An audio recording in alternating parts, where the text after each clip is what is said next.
2026 is here, and as you know, that means the game dam is about to come down, as if it was ever up in the first place. Hi folks, it's Falcon, and today on gameranx, the top 10 new games the first half of 2026. Starting off with one that is going to launch very soon. And number 10 is Code Vein 2. We've said this a lot of times, Code Vein is anime Dark Souls. Looks like Code Vein 2 is bigger anime Dark Souls. And if you're one of those people that gets stuck on character creators and you're a Dark Souls fan and an anime fan, it's basically like your entire month right here. I don't know why people are so down on Code Vein. I mean, yes, some of the character designs are difficult to take seriously in a post-apocalyptic Souls-like game. I get it. It's not the best Souls-like combat you've ever played. At least the first one, anyway. I don't know. It's probably improved at least somewhat in the second one. But Code Vein has got a cool story, a cool world, and if you're looking for a good time, the first one's like $8 on Steam right now. It's a big price cut, most likely to cause some hype for this one. And it's working, at least on me. Code Vein 2 is landing on PC, PS5, and Xbox Series January 30th. I'm gonna have to act a vampire here, or at least vampiric, for a moment and ask for your subscription. Believe it or not, most of you are not subscribed. It's important we ask. It's a big solid that you're doing us, and we hope it helps you find some stuff you want to see. Thank you so much for clicking the subscribe button. Let's get back to the video.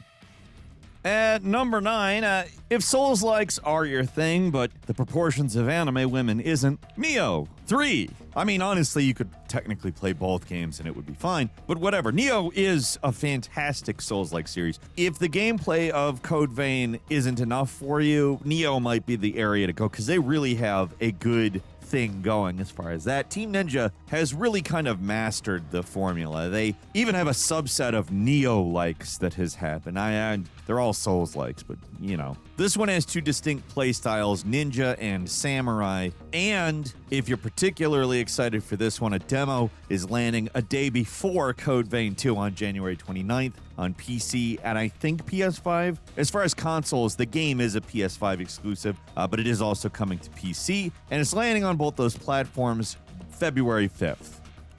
At number 8, it's Pragmata, what kind of looks like Dead Space meets Mega Man meets Devil May Cry-ish. This is a tough one to categorize because Capcom has been pretty tight-lipped about it, honestly, and that makes it a bit of an enigma. It's one of the most intriguing releases of early 2026 purely because Capcom clearly thinks it's worth finishing properly, despite the fact people have no friggin' idea what this game actually is. We've seen some of the fighting in it. It looks cool.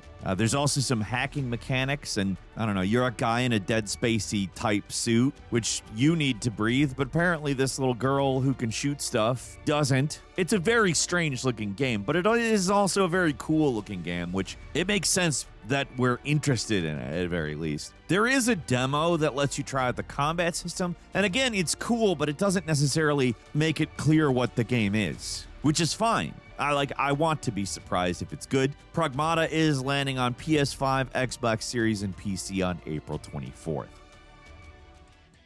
And number 7, it's High on Life 2. Yes, that High on Life is getting a sequel. Whatever you think of Justin Roiland, whether you think he did or didn't do anything, I think what's happening here is actually good because they're kind of attempting to prove that this game has a life beyond a single voice actor. I think that's actually good. That's something that you should want to do, even if you still have that voice actor, which they don't. He left in 2023 amidst controversy. I'm not here to weigh in on that. I'm here to weigh in on the game itself. I liked the first one. I can understand why some people might not love it. I thought it was decently funny, sometimes a little bit over the line as far as annoying for me, but that's fine. It was a pretty big swing, and as far as I'm concerned, the ball connected with the bat. I'm quite interested to see what happens with High on Life 2. It's landing on PS5, Xbox Series, and PC February 13th.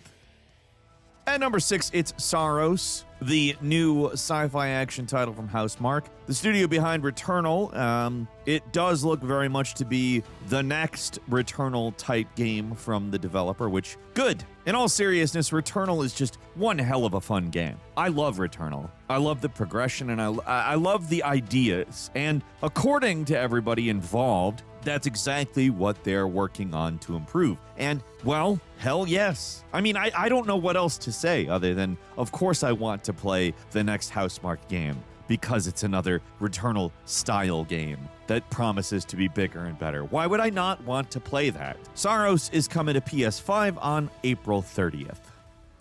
Moving on to number 5, it's Reanimal. This one comes to us from the same people who made the Little Nightmares games, the first 2 Little Nightmares games. It definitely looks like advanced Little Nightmares. It's about a brother and sister escaping a version of their home that's some kind of nightmare version. The Tarsier team considers Reanimal to be the spiritual successor. So, I mean, I think you know what you're getting here. They have said they're trying to make it scarier than Little Nightmares. Like, it's much more of a straightforward, scary game rather than just a mood game. Not that Little Nightmares has no scary stuff in it. There aren't a whole lot of games that you can hear the developers say the direct influences for the game are It Takes Two, Legend of Zelda Wind Waker, and Silent Hill 2. But that's what they've been saying about this one, and to be frank, it makes sense when you're looking at the footage. It's cool, too, because it's kind of got Sonic and Tails style co-op, drop-in co-op, a little more advanced than Sonic 2's pick up a controller and play, but it does have that. I don't know, if you need something a little scarier than Hearts during February, this is where to go. Reanimal's landing on PS5, Xbox Series, Switch 2, and PC February 13th. And number 4 is Lego Batman Legacy of the Dark Knight, a sort of Lego meets Arkham meets every era of Batman ever. I mean, there is so much stuff here that I can identify from different Batman eras, from different mediums. They held nothing back, and I really think that's cool. Jake actually got a chance to play this game. I think he posted a video on his channel about what it's like. He kind of says it's Arkham Light. It's not quite as tight in terms of the controls, which is kind of expected. I mean, it's a Lego game. It's not an uber serious dark Batman game. So you do get the Lego humor, the puzzle platforming, that kind of stuff, but you're also getting the Arkham-style combat, albeit a little bit simpler, and an open world. So everything looks pretty cool to me. The only thing I'm not super hyped about is they got a guy doing an impression of Will Arnett, and not much of one, rather than getting Will Arnett. Look, I'm sorry, but Lego Batman is BoJack Horseman to me. Lego Batman Legacy of the Dark Knight comes to PS5, Xbox Series, Switch 2, and PC on May 29th. Moving on to number 3, we've got Crimson Desert, the game that spent years confusing everybody by looking and sounding like an MMO, but not being an MMO. In fact, being a single-player game that looks ultimately like The Witcher once you actually see it in action. You play as Macduff, a mercenary leader in the land of Pywell. You deal with war, you deal with politics, you deal with monsters. Again, it's sounding very Witcher-like, except maybe a little more fluid. Like, a lot of the stuff we've seen maybe looks closer to Assassin's Creed than The Witcher, which is fine, because Assassin's Creed's combat is quite a bit better than The Witcher. Nothing against The Witcher. I like the weird combat, but I also like smooth combat. I don't know. There's really a crazy engine behind this game. Pearl Abyss has been really sort of unhingedly working on making this a crazy game. And to be frank, this looks so crazy, I don't really know what the final thing is going to be. But I am excited for what is shaping up to be a prestige single-player epic, rather than some stupid live service bullshit. Crimson Desert is coming to PS5, Xbox Series, and PC March 19th. Moving on to number 2, the long-awaited 007 First Light, IO Interactive's stab at 007. To be frank, I am pretty excited by this game. It is not a remake. It is not a licensed film tie-in. It is a new James Bond video game franchise made by the Hitman people, which is, I mean, words I would love to hear 10 years ago, even. Forget the whole recent Hitman trilogy. Like, go back before that, I would have been psyched there. But they have only gotten better over time, and this is a 007 game. In fact, a game that they look like they're attempting to make a little more cinematic than Hitman. I'm guessing there probably is going to be some of that social stealth, as they call it, but also a lot of cinematic, pre-planned story stuff.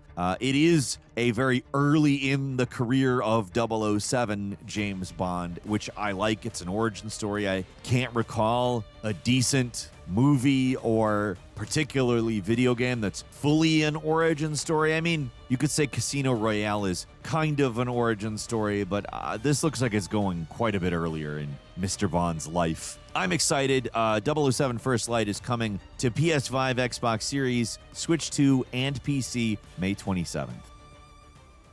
And finally, at number 1, we've got Resident Evil Requiem, the newest Resident Evil game. Frankly, a Resident Evil game that looks quite interesting in that it takes place in Raccoon City years after a nuclear explosion was detonated to attempt to, fix the Raccoon City problem. If you know Resident Evil, you know the Raccoon City problem. Zombies, just to say the most obvious thing I've ever said in my life, it's zombies. Anyway, they've actually given us a dual protagonist situation, which I don't think we've gotten that in the way that we're getting it since the early Resident Evils, and then of course the Resident Evil remakes. They haven't let a lot slip about this, but everything that we've seen looks freaking cool. I am super excited for this game. Resident Evil Requiem is landing PS5, Xbox Series, Switch 2, and PC. It's landing on all of them February 27th. I do have some bonus games for you here too. First, Bungie's resurrecting Marathon as a PvP extraction shooter, and that's either going to be great or it's going to be what it looks like, which is not great. I'm sorry, I'm not going to say that it looks great, but we are going to talk a hell of a lot about it this year. I have a feeling. I mean, I will say, I hope it's good. If it turns out to be good, I'll be very pleasantly surprised, and I will not be upset, but I will also be very, very shocked. Marathon's coming to PS5, Xbox Series, and PC in March. Prince of Persia Sands of Time remake is supposedly coming this month. We're allegedly getting a Obsidian remake style drop without any warning. Leaks have indicated this. We don't know if this is real or not. We do know the lips have been tight with this one. I'm excited. I want to play this game again. It's coming to the PlayStations, the Xboxes, Switch, and PC sometime very, very soon, supposedly. Next is John Carpenter's Toxic Commando, a co-op shooter that is loud and messy and possibly pretty good. I don't know. There's lots of 80s synth. John Carpenter's name is on it. I have to assume that is a good thing because John Carpenter is a gamer. He's also a picky and thorny guy. Toxic Commando's coming to PC, PS5, and Xbox Series on March 12th. Next, Fatal Frame 2, Crimson Butterfly, the remake. Probably one of the most disturbing horror games ever made. Also, the one where you're armed with a camera. I mean, this game was scary as hell back when I think it was a Wii game. Yeah, these were Wii games. They were scary as hell on the frickin' Wii. Forget PS5, Xbox Series, and Switch 2 and PC, where it's landing on March 12th. It'll probably be pretty scary there. Next is Diablo 4 Lord of Hatred, a full expansion centered on Mephisto, which means your loot addiction gets that, in case that's something you want. I don't know if people have moved on to other games for loot, but Diablo 4 is dropping that expansion for the PlayStations, the Xboxes, and PC on April 28th. Cairn, a very quiet, serene, but unforgiving survival game where it's all vertical, it's climbing. There's no bad guys, there's no weapons. It's just trying to go up the side of a mountain and falling if you mess up. That's coming to PS5 and PC on January 29th. Next, Romeo is a Dead Man. New game from Suda51. Maybe you could sense that I'm going to say a bunch of times and not be able to describe exactly what's going on here. It's Suda51. Violent, super stylized. If it lands, it's going to land hard. If it doesn't, it'll be a janky mess that everybody talks about anyway, because, man, that guy makes some memorable shit. That's all I've got for you today. There's a pretty big first half year coming, don't you think?